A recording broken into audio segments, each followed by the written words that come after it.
Sí, grabando está. Ahí está, preparando perfecto. la retransmisión, Live en YouTube. configurando. Sí, ahí dice, live en YouTube. Bien. No sé si quieren publicar el link en las redes, te los paso. Perfecto. Listo, en vivo, muchachos. Los dejo, mucha suerte. Estoy acá si necesitan algo. Gracias. ¿Empezamos? Sí, Mel. Bueno. Well, hello, thank you to be present here. Today we will be talking about peace building with Shadi from Egypt, Jasmine from Guatemala, and Angela from Colombia, who we will share their experience with us. The next week, a summary of this talk cycle we will share in Spanish. Well, hello, Shadi. Hello, Jasmine. Hello, Angela. Thank you to be here with us. Well, we are going to start with the presentation of each one of you. Then you have 15, 20 minutes to speak, and we finish with a round of questions. So we are going to start with Shadi. Shadi Ismail Mohammed is an specialist in supply chain and professional entrepreneurship. He has a bachelor's degree in engineering management, entrepreneurship, and innovation from Wayne State University, Michigan, United States of America. Besides, he was awarded with an Erasmus mobility program from Valladolid University, Spain, where he studied international commerce. Shadi is working on project in Mediterranean Youth Foundation for supporting youth in Mediterranean countries in peacemaking, entrepreneurship, and quality through efficient communication. Shadi is going to talk about peace building and entrepreneurship in Mediterranean countries, the case of Egypt. About Jasmine Gonzalez. Jasmine is an internationalist, translator, professional interpreter, and social activist for peace building and gender equality, executive director and founder of You Under Construction, national deputy coordinator of the International Network of Promoters, ODS Chapter Guatemala, project coordinator of Our Agenda, Nuestra Agenda, Continental Peace Ambassador for Educa Intelligence, and Angelo Cardona. Angelo Cardona is a Colombian activist for peace and disarmament. He is a member of the Council of the International Peace Bureau, co-president of Alianza Iberoamericana por la Paz, and World Peace Ambassador of Global Peace Change. Angelo is going to talk about Colombia and the peace agreement reached after 50 years of armed conflict. So, we are going to start with the presentation of Shadi. Shadi, if you have the floor. Okay, thank you, Milan, for this introduction, and thank you, Marisol, and thank you, Matis, and all the audience and all the speakers. It's my pleasure to be with you today to talk about peace building and entrepreneurship for Mediterranean countries, especially the case of Egypt. And I'm going to show you some of the projects that we already done in the Mediterranean Youth Foundation. First of all, I would like to share my presentation. So can I share it? I want to share my screen. Okay. Juan necesita compartir su presentación.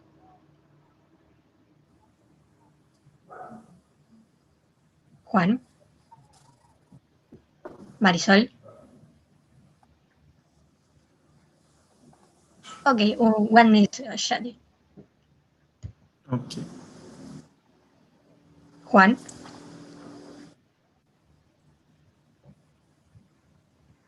Sí, ahí Juan te va a ser hospedado. Okay, Shadi. Yes.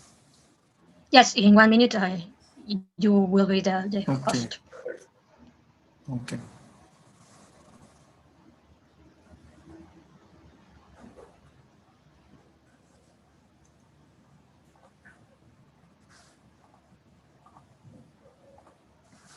Ya Juan Gus va a poner, Juan les va a poner de, lo está haciendo. Ok.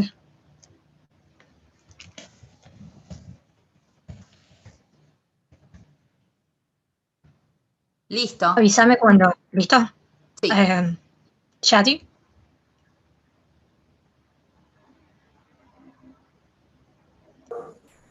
Ahí Yes, está can you see now? compartiendo. Ujú. Okay, you are okay. Okay. Okay. Okay. So as I said that today we are going to talk about one of the most important topics, which is peace building, and also another trendy words which we hear a lot of times, which is entrepreneurship. And we have a global entrepreneurship, and we noticed global entrepreneurship last week. And also we have a lot of advocates and peace builders all over the world, but few of people they speak between, and they include peace building and entrepreneurship together. So this is one of the unique topic in the field of development all over the world. And also the Mediterranean countries, not all of the people they speak about, for example, European Union, MEA region, or other Latin America or United States of America, and so on. But few of people also they speak about the Mediterranean countries. So today we are going to show you some cases about how we combine the peace building with the entrepreneurship in order to apply some of the SDGs, and also to have a sustainable community and to live in a peaceful environment. And at the same time, we are going to take profits from projects as we talk about the entrepreneurship. And also we are going to have like a social impact when we are going to talk about social entrepreneurship. So I just wanted to give you like a small background about me. I'm a teaching assistant at Arab Academy for Science, Technology and Maritime Transport. Also, I am a supply chain specialist at Avon company. And also I am entrepreneurship support coordinator and youth and peace building activist. And also I'm working at Mediterranean Youth Foundation. Also, I have a modest knowledge in the international development. For example, I did 720 hours of volunteering and 530 hours of freelancing. Also, I did 12 internships when I was in the university. Also, I was participated in 21 student activities. Also, I worked with 4 NGOs, and I lead 34 leading projects. Also, I have a modest experience and knowledge in supply chain management and entrepreneurship. And here is some of the projects and some of the organizations that I work with, like Arab Academy, like USAID, Erasmus+, NASA, Mediterranean Youth Foundation, Arab Academy Center of Entrepreneurship, APTIC organization, University of Valladolid, International Strategic Management company in Troy in Michigan, and also Wayne State University, and for sure Avon company. So we want to back to origins. In other words, we want to know the core of peace and peace building and entrepreneurship. So when we talk about the peace building and entrepreneurship, we want to know how we can combine the integration between them.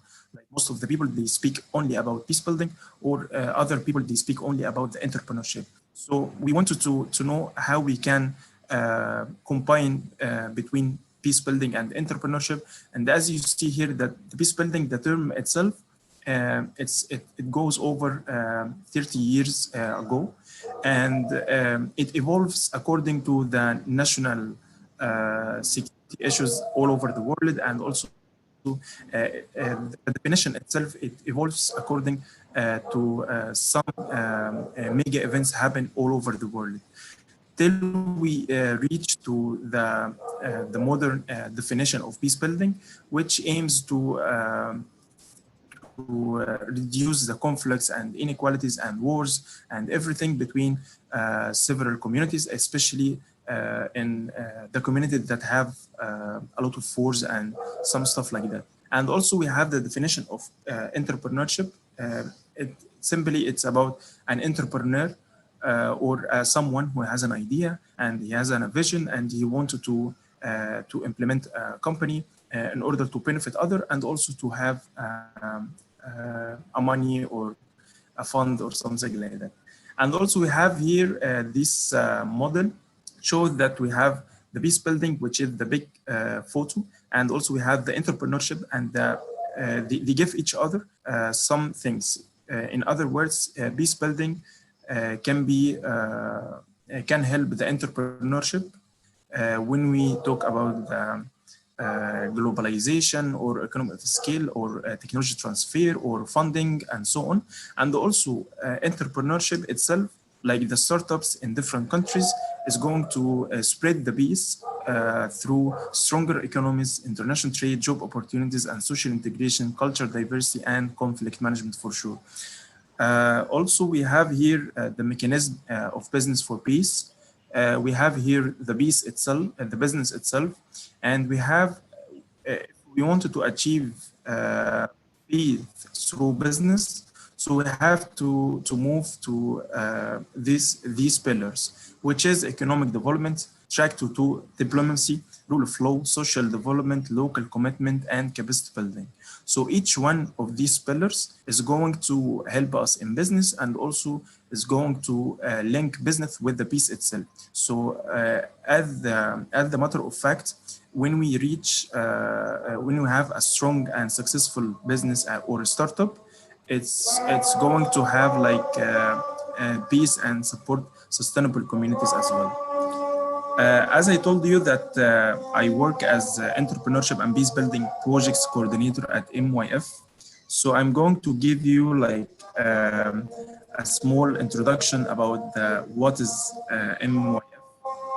So MYF in a nutshell, it's a Mediterranean Youth Foundation for Development. It's the first youth foundation oriented to Mediterranean countries that is established in Arab Republic of Egypt, led by youth in order to serve also youth. So it's from youth to youth.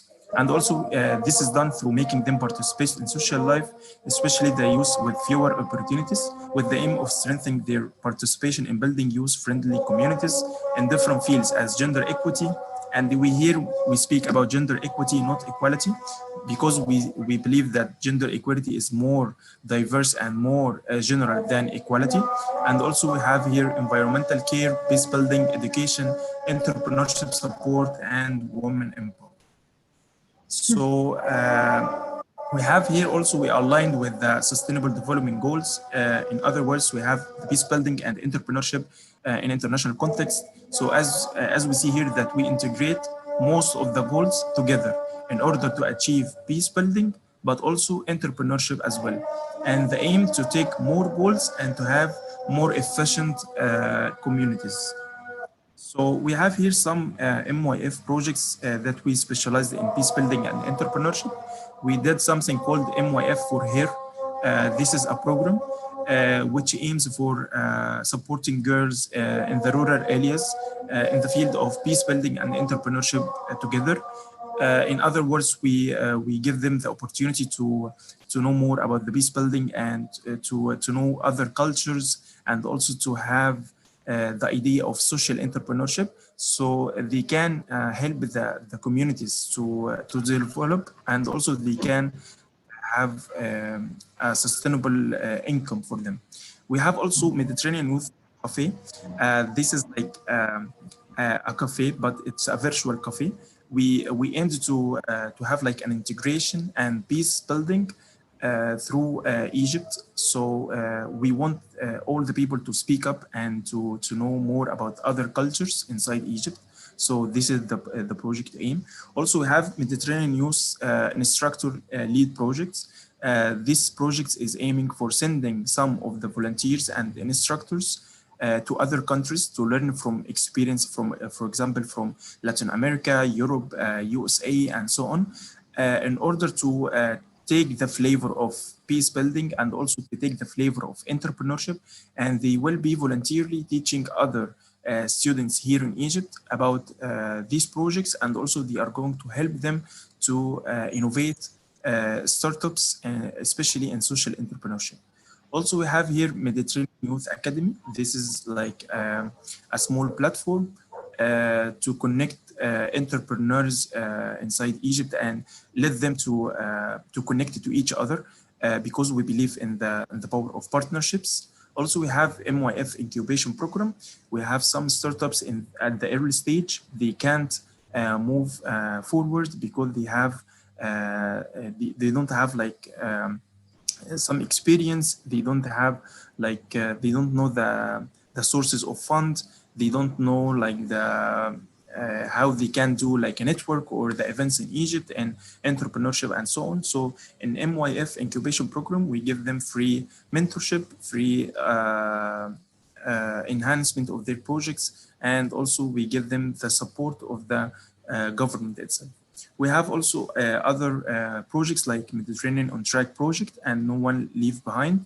These projects is done with the Peace First organization and the partnership with them in order to develop the Egyptian youth in peace building and entrepreneurship as well. This is the photo of our team while we are in Erasmus partnership program, Erasmus Global Partnership in Morocco, and we were speaking about social entrepreneurship. Also regarding to the entrepreneurship and peace building in Mediterranean countries, we have the indirect support and we have also other direct support. So regarding to the indirect support, this is a sample of a program which is done by Agri-Food Organization, and they do like many courses targeting these countries in order to develop them in the field of entrepreneurship in the Mediterranean areas, but in agri-food sector, in order to enhance the peace between them and to reduce inequalities and also to hire more people in this field. And also for sure they are going to have like economic integration, so they are going to understand each other well, so they will have less conflicts, so they will have peace. Also we have indirect support also like Mid Angels, which is Mediterranean Business Angels. This organization is specialized in giving angel funding to or angel investments to some startups in Mediterranean countries. Also we have here, this is the Egypt entrepreneurship ecosystem as a whole. As you see that it's really connected, and the both of them they are aiming for the peace in all over the world, and we try to guide this some of these startups to have the influence not only in Egypt but also in the Mediterranean countries area. Also, this one of the projects that have direct support to and the connect between entrepreneurship and also peace building. This is called WAMDA.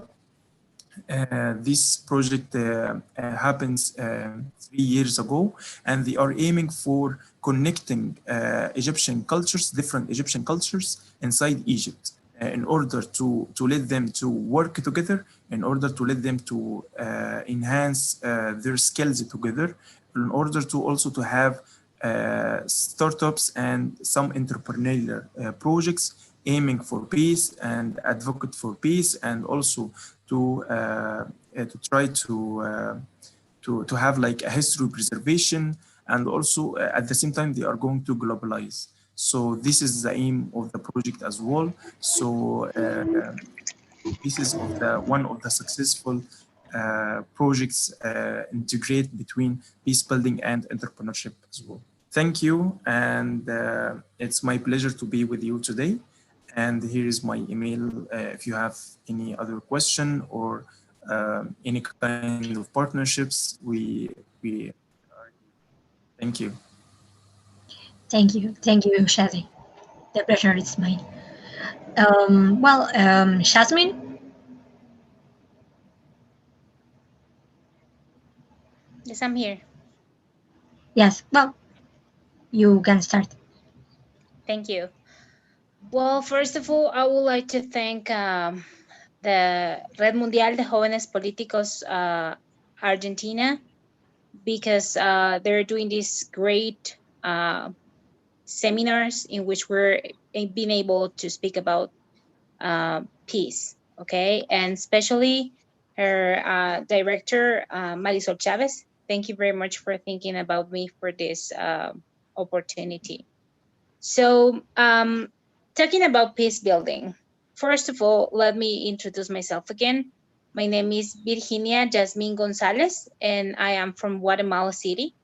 I am the founder and the general director of an institution of the civil society that is called Youth Under Construction, or Jóvenes en Construcción, being that the organization it's in Guatemala.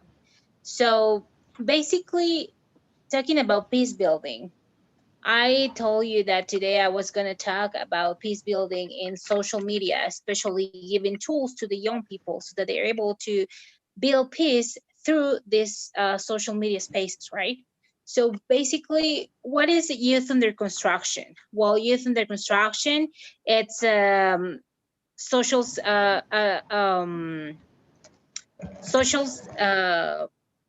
civil, it's an organization of social civility, and in which we have three very important things in which we build peace. First of all, it's that we need to build peace among young people. It's imperative that we tell people, especially young people, that they're the main actors on the peace building. Because as Nelson Mandela said, there's no path for peace, because peace is the path. So basically, in youth, GT, that's Youth Under Construction, what we're doing is that we're giving the tools to young people so that they can build peace where young people is. And basically, in these days, where is young people? It's in YouTube, looking at influencers, and they're in TikTok doing videos. So that's the main two things that we thought about. How can we make young people to build peace in social media? So there's where the idea started. And right now we're working on the first festival of short film movies. So we started that festival this year. This festival has 4 different phases. The first one was with foreign and national filmmakers. They actually give like a story to young people of how they're able to fulfill their dreams in filmmaking. So that was the first step. The second step is that we did a special seminar of 7 weeks in which we taught through specialists on filmmaking from Guatemala, Argentina, El Salvador, and Honduras. And they gave all the tools to the 750 students that we have, that they sign in for this seminar. We have people from 12 different countries of Latin America. We have people from Pakistan. We have people from Nigeria. We have people from Russia, from France. So basically, they took this 7-course seminar, 7 weeks seminar, in which they learn how to do a short film. And the interesting part is that we wanted to assure that they didn't need to have like a special camera or any other thing that they may not have because they're young, and sometimes they don't have the money to buy this special equipment, right? So what we did is that we taught them how to do this short film through the cell phone. So they were very excited about this. There's 2 very important things about this seminar that we did. First of all, it was, as the UN says, not to let anyone behind. So what we did is that we have a translator for sign language. So this is for people that has a special or different, for the disabled people, basically for people that's not able to hear. So we have in this seminar more than 15 people that they're not able to hear anything. So they were able to receive this material that we have for these 7 weeks because we have a translator. This is very important because if we want to build peace, we have to do it for everyone. We cannot only do all of efforts or have everything just focus in one team, in one group of people. We need to think about everyone.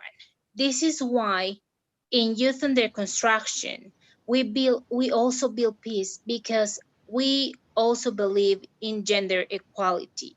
This is a very important thing because women are the ones who suffer more violence around the world. So we need to bring this subject to the table, and we need to let young people know, especially, that gender equality is not a dream for women. It's a dream for humanity, because through achieving gender equality, we're gonna have such a great results for society, economically speaking, and all of the other things will be better in society if we reach gender equality. So coming back to the Festival of Short Film, after we ended this 7 weeks seminar about how to do the short film, why is this? I bet that you're wondering right now, what does this has to do with peace building? It has to do because the main objective of the festival is that they can tell us the story of how they build peace on their own communities. That's the main idea. So we taught them how to do a short film, a very high quality short film, with specialists from universities from Guatemala, from Argentina, El Salvador, and Honduras. And then they're able to do a very high quality short film, and they're going to be able to tell us how they build peace in their own communities. This is very important because young people are used to, they are thinking that since they're different, for example, here in Guatemala, we have 22 different Mayan languages. So besides Spanish, there's 22 different languages that are managed here in Guatemala. So that's the difference. The difference if you're disabled, if you cannot hear. So that's another difference. And then if you're a girl, maybe you don't have the chance to get this education. So we wanted to work in a festival that allows everyone to speak loud about how they build peace.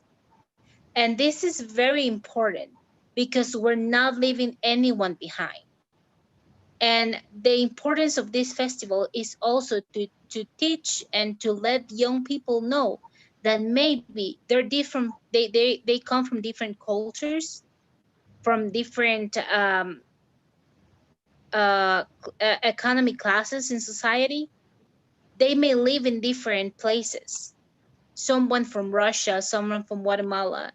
They may be from the city or from rural areas, but all of them have a voice that they can speak loud, and they can actually build peace from there. So the first class of this seminar, on which we taught them how to do a short film, was about the SDG goals. Because sometimes young people don't know what the SDG goals are. And we cannot pretend to teach them these goals if they don't understand them. So the first class was with people from around the world, people from Argentina, from Dominican Republic, from Honduras, from El Salvador, from Guatemala, in which people that's already working in SDG goals. And they taught these young people what the SDG goals are, and mainly and most importantly, how they are already part of these SDG goals even if they don't know it. So if there's someone that's actually like saving, like doing things so that the world it doesn't have like a lot of trash, like if they're cleaning the oceans, if they don't, like if they're doing something different to help people, they're already part of this every of this huge group of people that we're working on the SDG goals. So the main thing is that they know what the SDG goals are. After that, we taught them how to do the short film. And the last class of this seminar was called Young People Building Peace. And we have more than 24 people from different organizations telling how they build peace from their organizations, so that all of the students from this seminar had the chance to know some ideas on how to do their short film, on how to what idea they can use to do this short film. So it is very important for us as UGT or Youth Under Construction, but mainly for civil society, to let young people know, as I was telling, that they're the main actress and actors on this building of peace on the society. And then right now we're in the third phase of the short film festival. That's called Young People Building Peace. And right now we're receiving all of the short films from our students. And the second week of December, we're gonna select the 5 winners. And we're very excited because we realize that if you give the tools to young people to do something good, like I'm not saying that the content that we have in YouTube or TikTok is bad, but why don't we take advantage of all of these social media places where we can put things about building peace? We can tell people, you know what, I know it's like a subject, like sometimes young people said that peace is only the absence of war. And this is not truth, because you can actually build peace only by doing what we're doing right now, talking about peace building. You can actually gather with friends and talk about the importance of peace building and how important it is to do it from the social, from the organizations that we found. So another thing that we're doing in UGT, Youth Under Construction Foundation, is that every other Friday we have a space especially for girls, for women from all over the world, that's called Violence is Not Normal. This is very important, girls. If you're listening to this, I don't know in which country you are, but you need to know that violence is not normal. For example, if you have a boyfriend and he's asking you for your phone and he's asking you for you to tell him where you're going to be every single minute of your day, that's not normal. That's violence. If you go to the street and there's a man and he starts like telling you things that are not nice to you, that's not normal. If you're living at your house and there's your brother, dad, or any other man hitting you or treating you bad just because you're a girl, that's not normal. So in this space that we have in the Facebook page, in the fan page, what we're doing is that we're giving short stories about violence. There's real testimonies going on our page about how women from all over the world were still suffering violence. And let me tell you something, violence, it's the worst pandemic because it's almost invisible. Society wants to do it invisible for girls. And you know you need to speak loud, girls, because it's not normal. We need to be respected and we need to be able to go out to the streets without being feared that we're not gonna be alive anymore. So it's very important that we as organizations tell girls from all over the world that this is not normal. We need to instruct them and we need to empower them so that they can speak loud. And this is what we're doing from youth.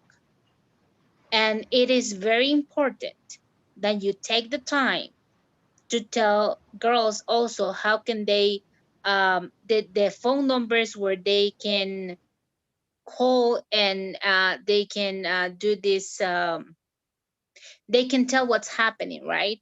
The police number, the any group number that's helping them to overcome violence. So basically, how do we build peace from youth under construction? We build peace by going where young people it's interest.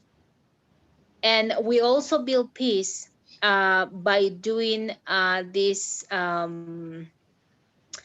contest in which there's young rappers like doing freestyle, and they're rapping about they're doing rap songs about how we stop violence, about the how we need to take care of environment, how we need to take care of our world.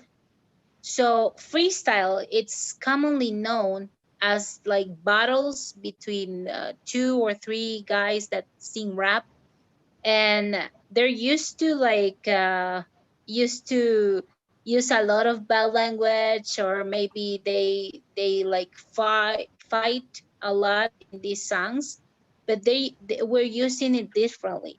We're using it by building by doing this freestyle that young people loves on building peace. So basically that's what we do in Youth Under Construction. It's if I can leave one important message for young people, or is this actually two? First of all, I was telling us, as Nelson Mandela said, there's no path for peace, because peace is the path. It's the only path. That's the first thing. And second thing, it's the equality of gender. It's not a dream for girls only. It's a dream for the humanity. And violence is not normal, girls. So we are here for you. You're not alone. And there's a lot of girls and a lot of guys, because this is not a fight only for girls. This is a fight for everyone. So we're fighting for you, girls. We're fighting for you to be free and for you to feel safe. That's the most important thing. So thank you very much again for giving me this couple of minutes to talk about what we're doing here in Guatemala. It's a great pleasure to be with, and a great honor as well, to be representing my country, but also to be with the other speakers. I'm very, very interested in hearing them. And also, I am happy to know that there's around the world other people fighting for peace. So thank you very much and have a good day. Have a good day too. Thank you, Virginia. Thank you to be present. Thank you. So, Angela? Yes. Hi. Thank you so much for the interventions of all the other speakers. I'll be speaking a bit more critically about what's the reasons behind war and what made war possible. Why, after so many years of fighting for peace, do we still have wars? And I relate this to the Colombian armed conflict, as Colombia is my home country, so I'll start to speak about it, but I'll relate it to the international sphere and how this influences world peace. So, well, just to give a brief background, in Colombia there was a peace agreement that was signed back in 2016 between the Colombian government and the guerrilla FARC. Essentially, the peace agreement started to take place, and the social leaders who were working to implement this peace agreement have been assassinated At the moment, we have more than 800 people who's been assassinated just for working towards the implementation of this peace agreement. So in that case is when we ask, why do we have war? After World War II, the United Nations was created to guarantee that war was not going to happen again. But we still have wars. If we just take a look throughout history, after World War II, we have had around 248 armed conflicts. So I think maybe we have missed some key points and maybe we haven't got to the root cause of the problem. I'm absolutely fine with speaking about the importance of peace, and I think that's what we've been doing pretty much within the past 100 years, and we should have wars. So I think maybe we should stop talking about peace and we should really start to think critically, why is peace possible? What is what allows it to happen? And how we can find a practical and pragmatic solutions to it. Pretty much, I'll talk about two key elements that I consider very important if we are to achieve peace in the world. The first one is education. I think everything comes with education. And at this moment, I think we have some sort of militarized minds. And this is essentially how we are educated to accept war and to accept militarism. We are taught that we need conflict, or that just for being human beings, we will be always in conflict.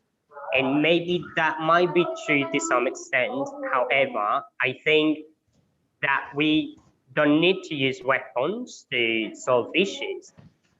This is this false narrative of security that pretty much governments have been telling us for our entire lives, that we need armies, that we need militarism to keep us safe. This is a false narrative because weapons were made for killing and they are the ones who make war possible. If we are to achieve peace, we need to rethink this false narrative of security. Is actually more weapons making a country more secure? I really don't think so. I think the only thing that it does is escalate the tensions between countries. And in the end, we end up serving this economy of war.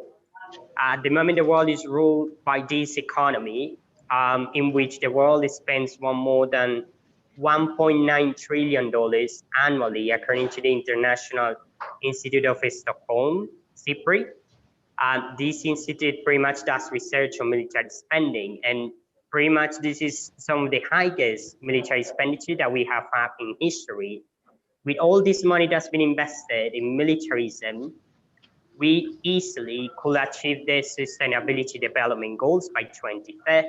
In fact, I believe that the only way to achieve the sustainability development goals, if we are really to achieve them by 2030, is by reallocating some of that military spending towards the achievement of the goals. It is estimated by, that if we reallocate at least 10% of that military spending, we'll be able to eradicate poverty. So can you imagine what we will be able to do with the remaining 90% of the military spending?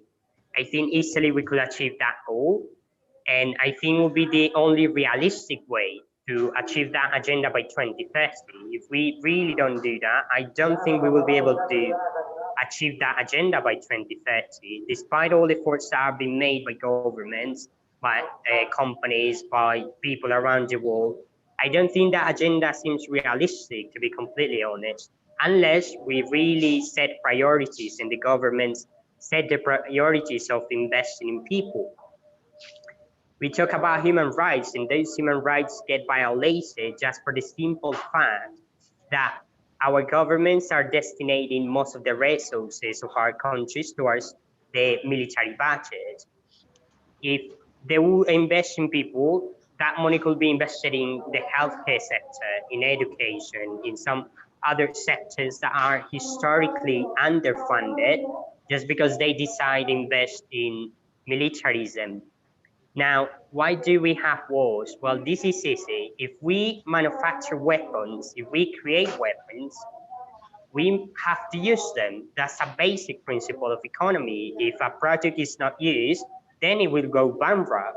And actually the military industrial complex, or the military industry, is one of the most profitable industries in the world.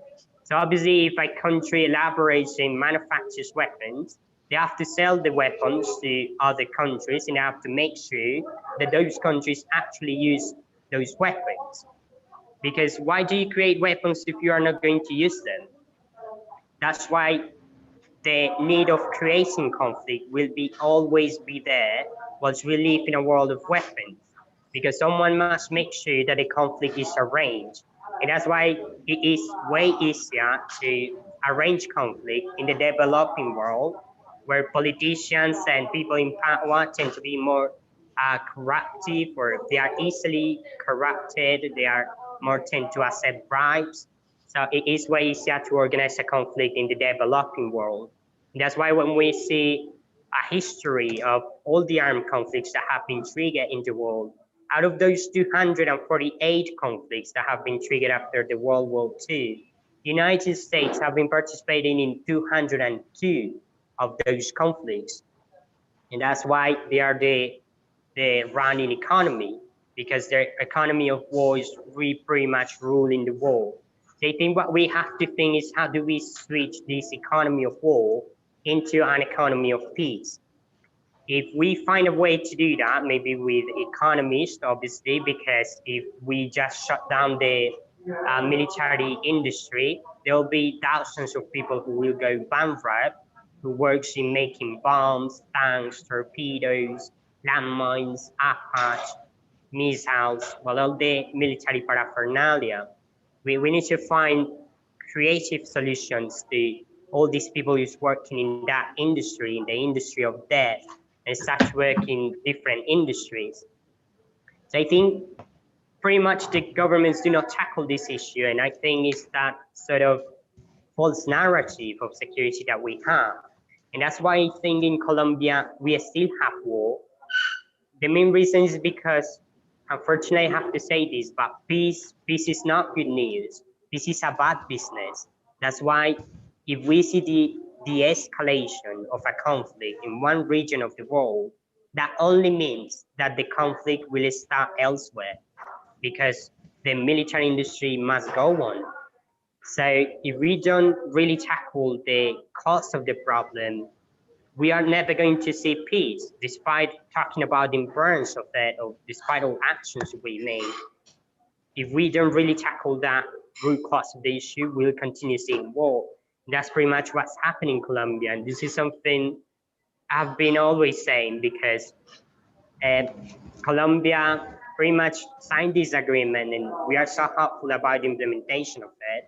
But that's why it is extremely difficult for Colombia to be in peace, due to one reason. And it is sad because due to our geographical position, we are essentially the country that introduces all weapons to South America, one of the countries who introduces all those weapons. And at the same time, we are one of the countries who pretty much export cocaine and marijuana to other countries in the world. So due to our geographical position, peace is not good news. This is a bad business for those who benefit out of war, for those who benefit out of death.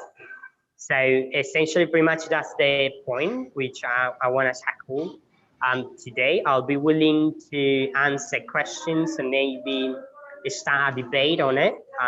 Really think that the world has to start to make a debate around that issue. And this is pretty much something that we don't hear anyone talking about. No one wants to talk about it, because we just have our minds so militarized that really we don't pay attention to that critical issue. Thank you. Thank you. Well, thank you, Angelo. Well, thank you all for the presentations. So I think we can start with the debate. So, Matthias. Thank you, Melanie. First of all, I would like to thank all our three speakers for their presentations. They were all very interesting. And I think it's great to hear and get to know all of them and all of these initiatives for consolidating peace that are taking place in different parts of the world. I strongly encourage them to continue on this path and promote the social change we so much need to create conditions for lasting peace worldwide. Now we proceed to a round of questions. We have 2 questions prepared. They are for all of you, or all 3 of you. So if you could please answer them following the order we have followed until now, I would be very thankful with you. So the first question: considering that youth is taking over the political arena, and every day we see more and more youngsters involved in political activism, political parties, and social initiatives, in your own perspective, what would be the best way to coordinate all these efforts and projects to make them have an impact, a strong impact on the peace building agenda? Second question: if you had to launch your own initiative or organization, it is because you consider the situation wasn't likely to change in your country. So what do you think the government of your country is not doing, or what could it do in a best way, in a way to achieve peace building? And what do you think the government of your country should focus on for the next few years?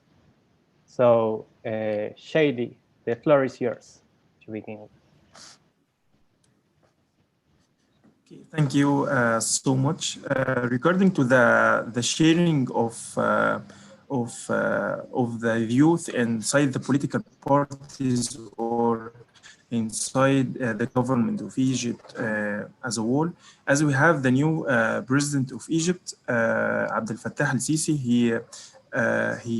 he concerned with this issue. He tried to integrate youth in the policy making, and also he tried to integrate the youth inside the government of Egypt. So we have something called a presidential program. A program related to the presidency of Egypt, and it aims to give the management and some enhancements and some courses related to the management and government in order to be leaders inside the government of Egypt. And we already witnessed this area. Also, we have a lot of NGOs, and we have some organizations get a lot of support and focus also from the Ministry of Youth and the Ministry of Sport and Ministry of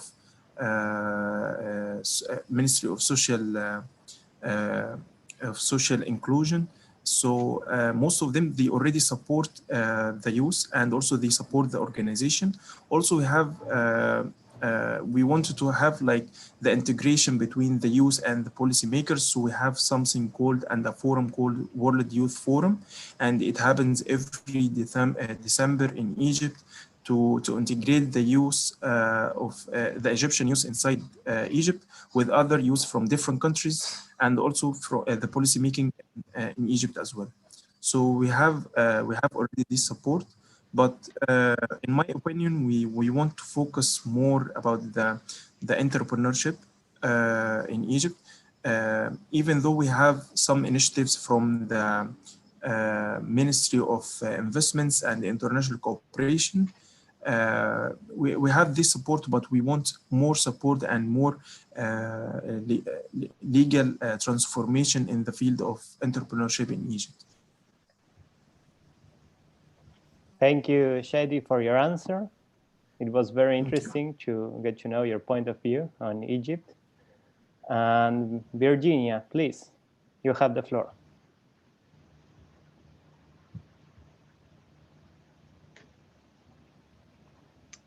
Thank you. Can you please repeat the question? My internet signal is not very good. Yeah, sure, no problem.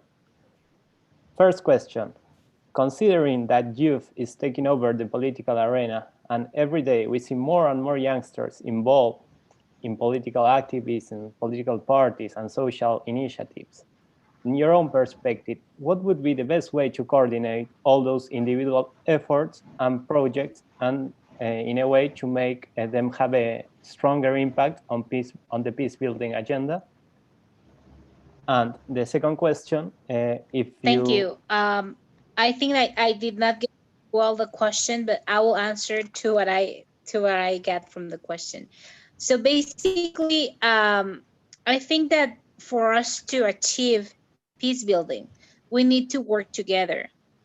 In the UN, they have realized that peace for young people, it's very important, and that it's necessary to have young people working on peace building so that we can actually achieve peace.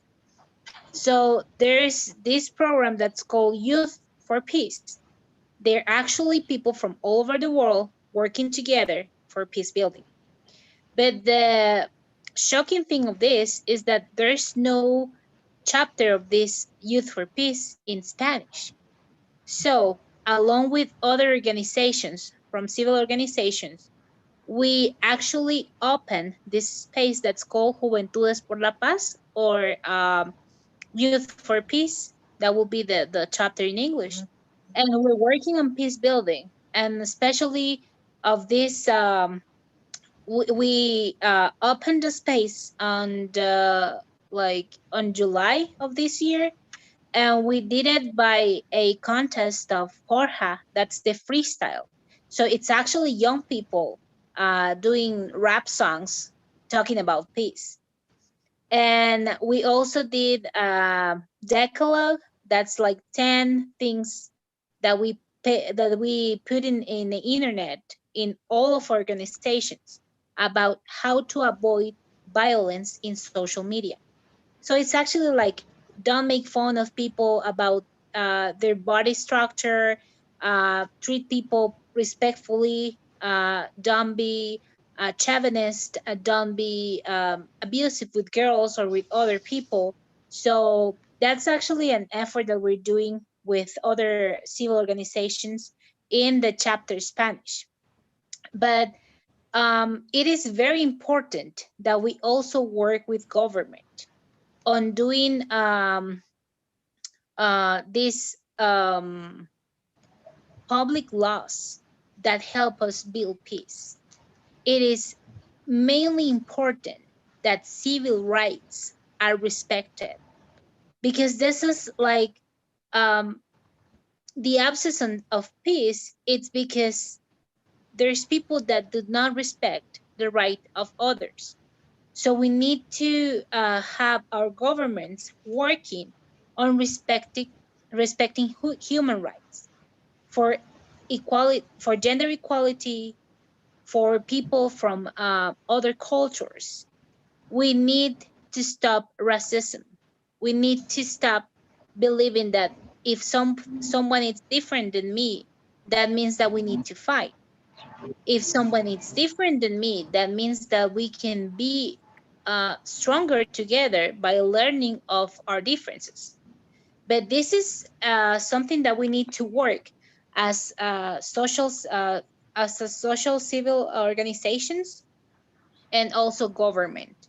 It is very important that we work together in doing laws for peace building, in like actually working on peace building by respecting each other, by doing campaigns about how important is to respect, for example, minorities, the LGBT community, women's community, workers community. Everyone deserves respect. And in Latin America, it is very important for us to work together because, for example, Colombia, Mexico, Nicaragua, and here in Guatemala, especially in this pandemic time, we have huge alerts of violence, like shooting, the statistics. It's triple the violence that we have reported before. So it's very, very important for us to work together. There's a lot of young people dying in Colombia because they're protecting their lands. There's a lot of young people dying in Nicaragua because they're against the government. There's a lot of young people dying here in Guatemala because of the organized crime. So we need to start building peace with young people, with everyone, so that we can live in a free world in which if we go out to the streets, we don't have to wonder if we're going to come back to our houses. So that's the important thing of working together along with government. And we know that governments are corrupted here in Latin America, but we don't have to lose faith, and we need to stay together, working together so that we can achieve peace. Thank you. Thank you so much, Virginia, for that answer. In light of the recent events of Guatemala, I hope the situation there gets better soon. And thank you once again. Angelo, the floor is yours for your answer. Thank you, Matthias. Okay, thank you to Shadi and Virginia for sharing those inputs. I relate quite a lot with the one that was mentioned by Virginia, especially because here in Colombia, there are no guarantees for people to carry out activism. I think, yes, while this is true that young people is getting more involved in activism, in politics, in social change, this increases the risk for them to be assassinated, and there are no guarantees to carry out that activism. So I think, yes, it is quite important to make an alliance, and this is something Virginia mentioned. I'm as well part of Juventudes por la Paz, which is this platform that we have launched to sort of cooperate between young people and different actors throughout Latin America who are building peace. So that's quite important to start to work together towards a common goal.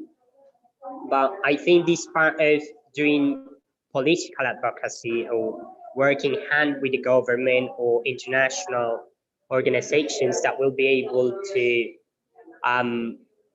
guarantee the security of that people taking the lead, that people protecting human rights, that people protecting the land. Those are some of the major concerns, and I think it is true that people is getting more involved, but it is as well true that people is being assassinated.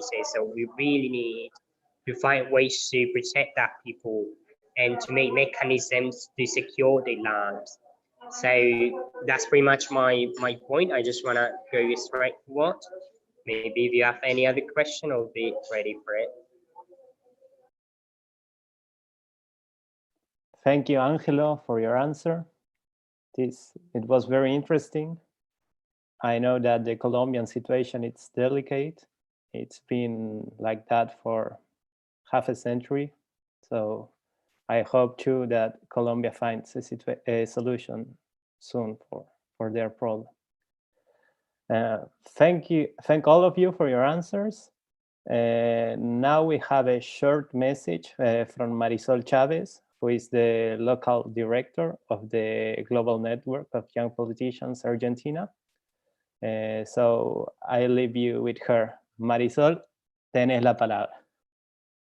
Muy buenas tardes, muy buenas noches, según donde nos encontramos en el mundo.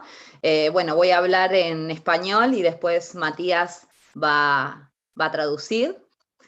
Bueno, muchísimas gracias primeramente a quienes organizaron este conversatorio, a Melanie Michailov, coordinadora de la Ciudad Autónoma de Buenos Aires, de la Red Mundial de Jóvenes Políticos Argentina, a Matías Campignano, coordinador de la Provincia de Buenos Aires de la Red Mundial de Jóvenes Políticos Argentina, y a todas las personas que estuvieron en el armado de dicho conversatorio.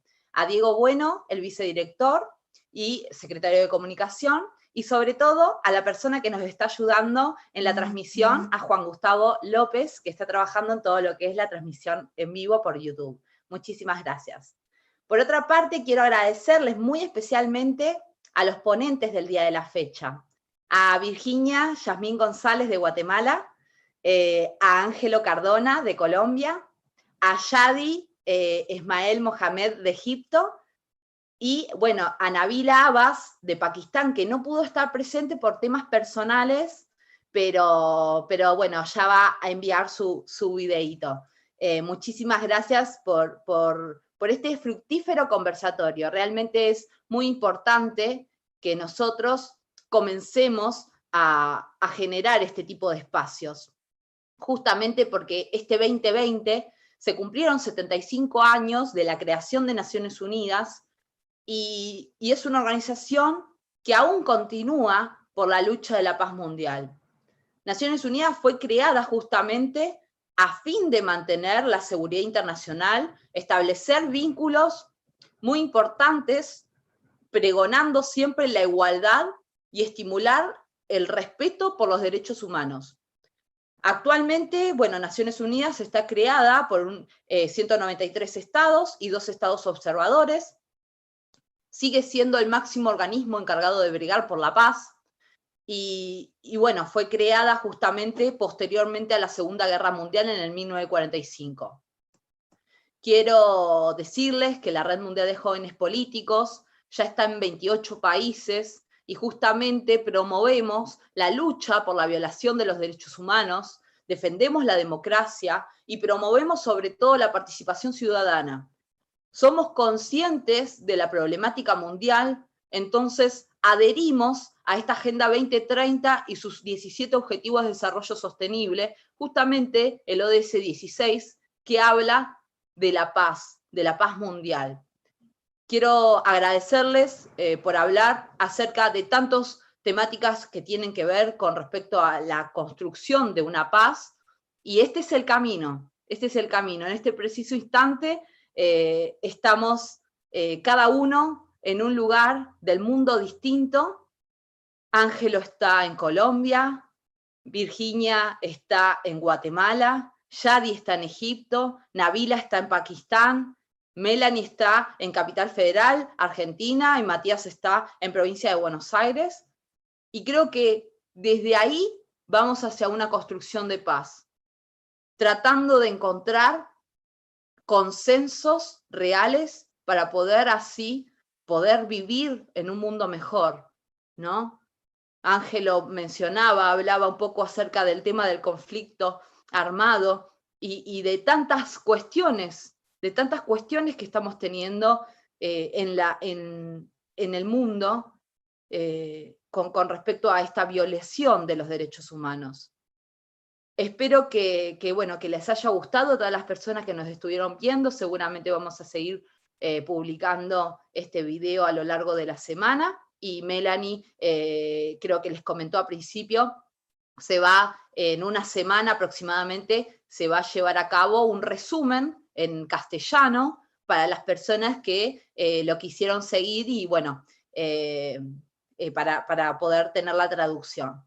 Agradecerles nuevamente a Ángelo, Virginia, Yadi, y sobre todo también agradecerles por el tiempo, el espacio. Bueno, a Virginia la conocí en Colombia y a Ángelo también. Hemos construido justamente lazos irrompibles, y en todo el transcurso del año hemos trabajado con cada uno de ustedes, con Yadi, con Virginia, con Ángelo, en distintas temáticas, y nos hemos encontrado.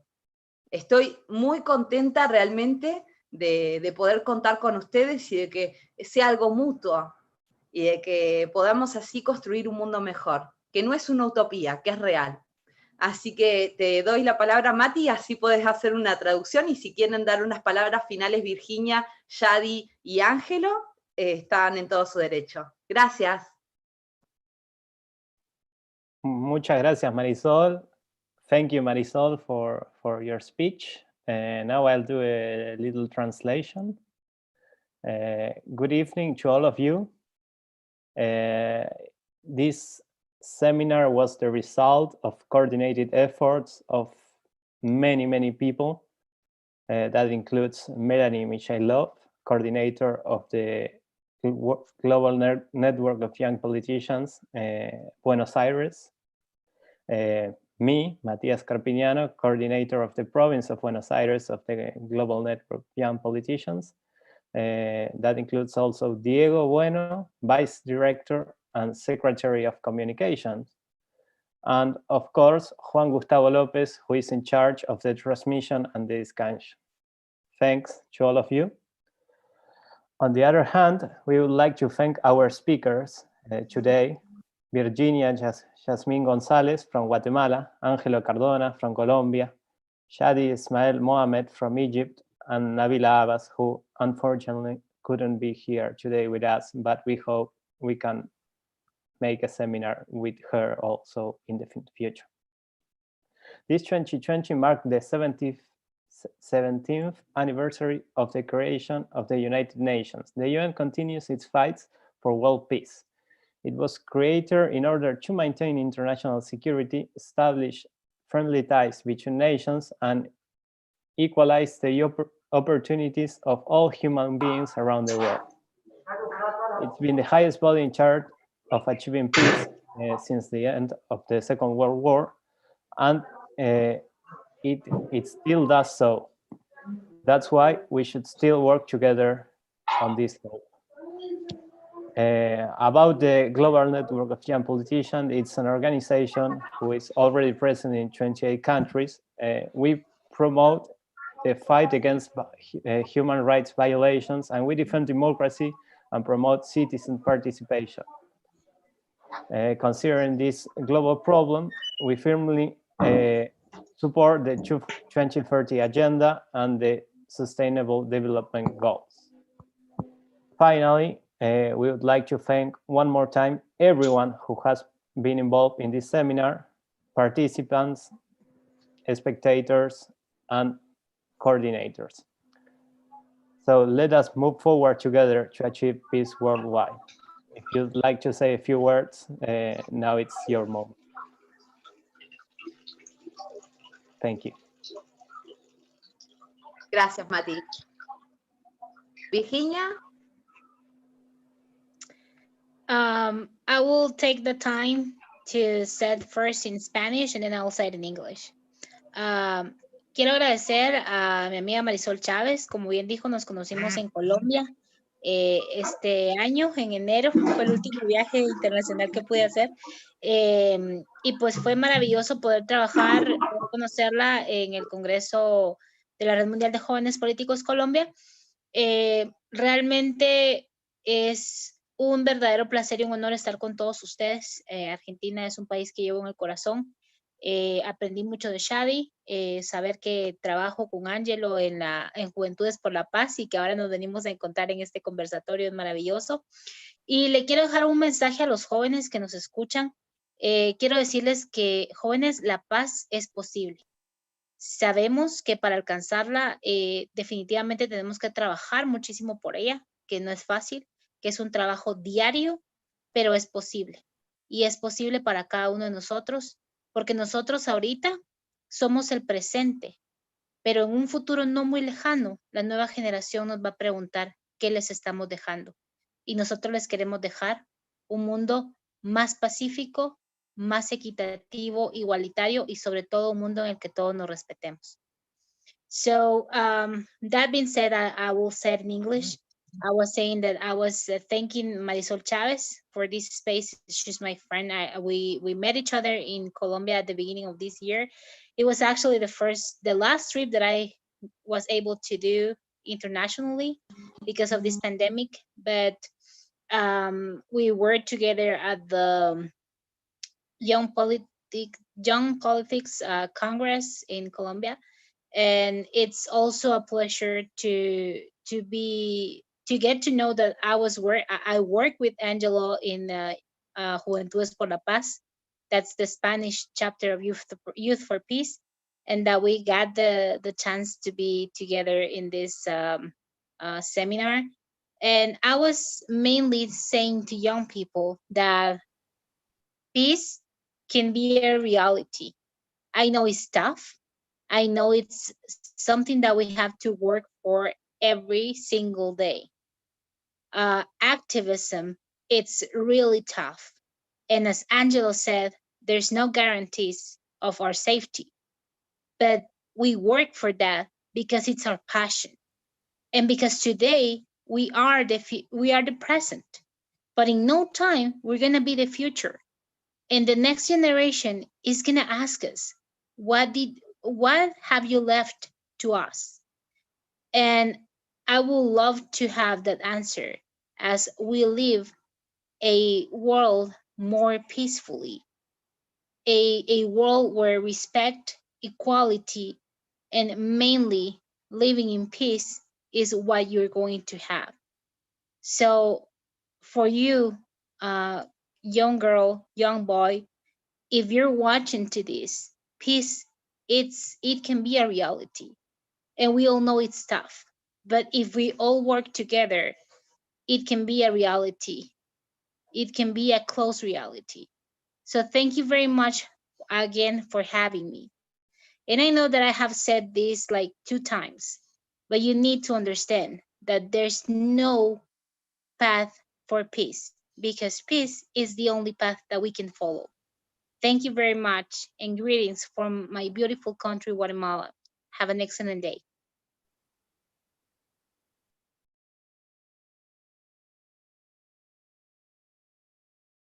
Matías. Gracias, Yes. Viv. Well, Angelo, Shadi, if you have a few words you'd like to say, you are open for that.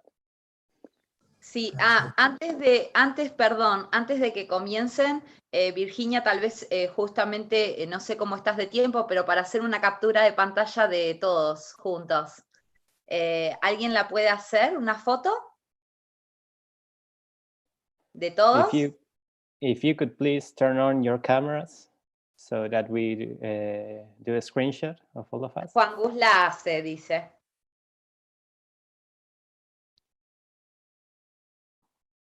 Decinos cuando esté. Qué pena, Sí, me voy a claro. sentar, es que estoy en ¿Ya un la sacaste? restaurante. ¿Cómo? Estoy en un restaurante, pero creo que acá se ve mejor. Voy a Bueno, quitar el tapabocas, ¿vale? bueno, dale. Cuídate, si no con el tapabocas, no hay problema. Decinos, Juan, cuando estés. Bueno, creo que ya.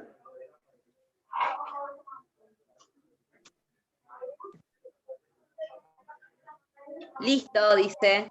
Bueno, bien. Ponete nomás el tapabocas. Mati? Yes, Angelo, Shadi, if you'd like to say something. Yeah, I'll just say something very quick because I have to pay.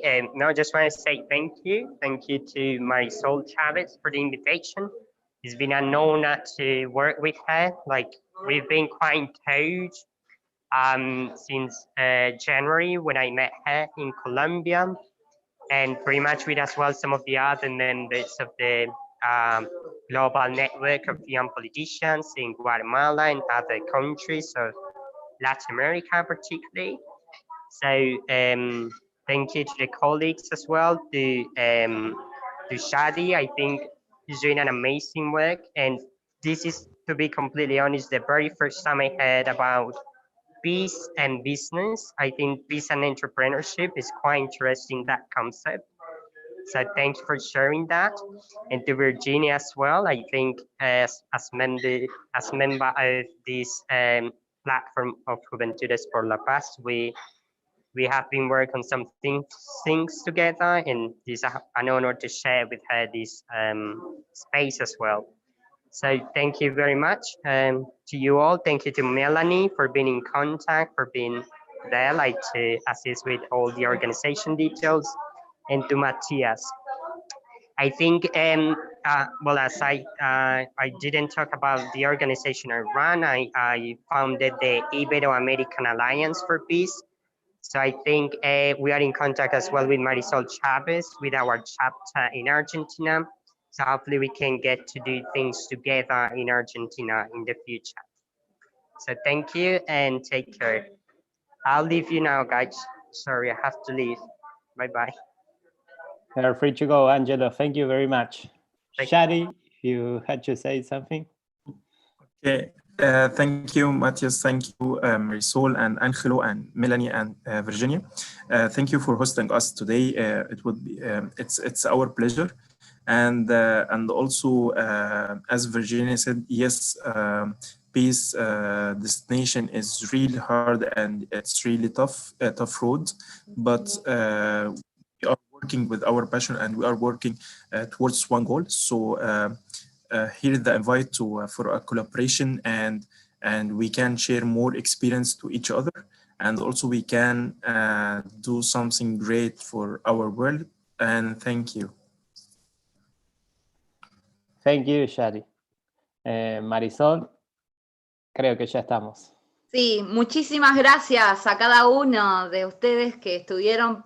La verdad que Melanie y Matías han hecho un excelente trabajo. Quiero agradecerles porque el compromiso ante una organización que es sin fines de lucro, que es una organización reciente en Argentina, y ustedes han puesto todo de sí para poder lograr no solamente este conversatorio, sino a lo largo del año siempre estar a disposición por todas las cuestiones, ¿no?, que se les va necesitando. Quiero agradecerles y aparte quiero que cuenten un poco acerca de quiénes son ustedes para cerrar este evento, de qué han hecho. Melanie ha estado justamente en distintos viajes internacionales y Matías también. Me encantaría de que cierren ustedes con eso y agradecerles de corazón. Nuevamente agradecerles a Shadi, a Ángelo, a Virginia y a Nabila, que no está, de corazón, la verdad que espero verlos muy prontamente, los esperamos en Argentina con los brazos abiertos, y bueno, seguramente si hacemos un congreso, van a estar más que invitados. Melanie, Mati.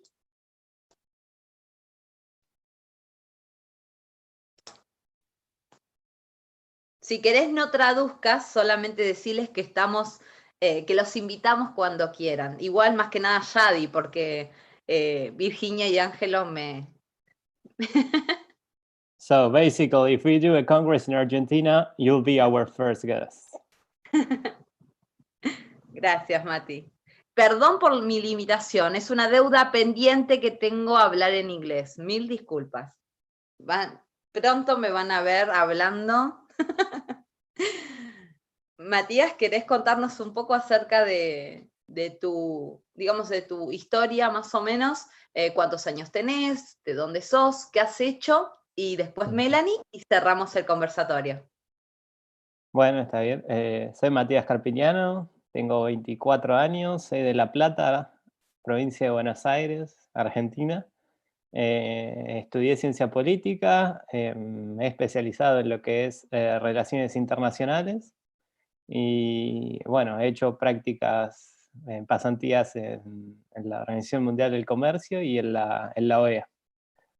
Y bueno, hace poco empecé como coordinador aquí de la provincia de Buenos Aires, habiendo conocido a Marisol el año pasado. Y la verdad que invito a todo el mundo que esté viendo esto a sumarse a esta iniciativa, que es la red, porque la verdad está muy bueno, se tratan temas muy novedosos y aparte es una organización que no sigue fines, digamos, de un partido, sino fines que beneficien a todos. Así que extiendo mi invitación a quien quiera sumarse. Gracias. Melanie. El micrófono, Melanie. El micrófono.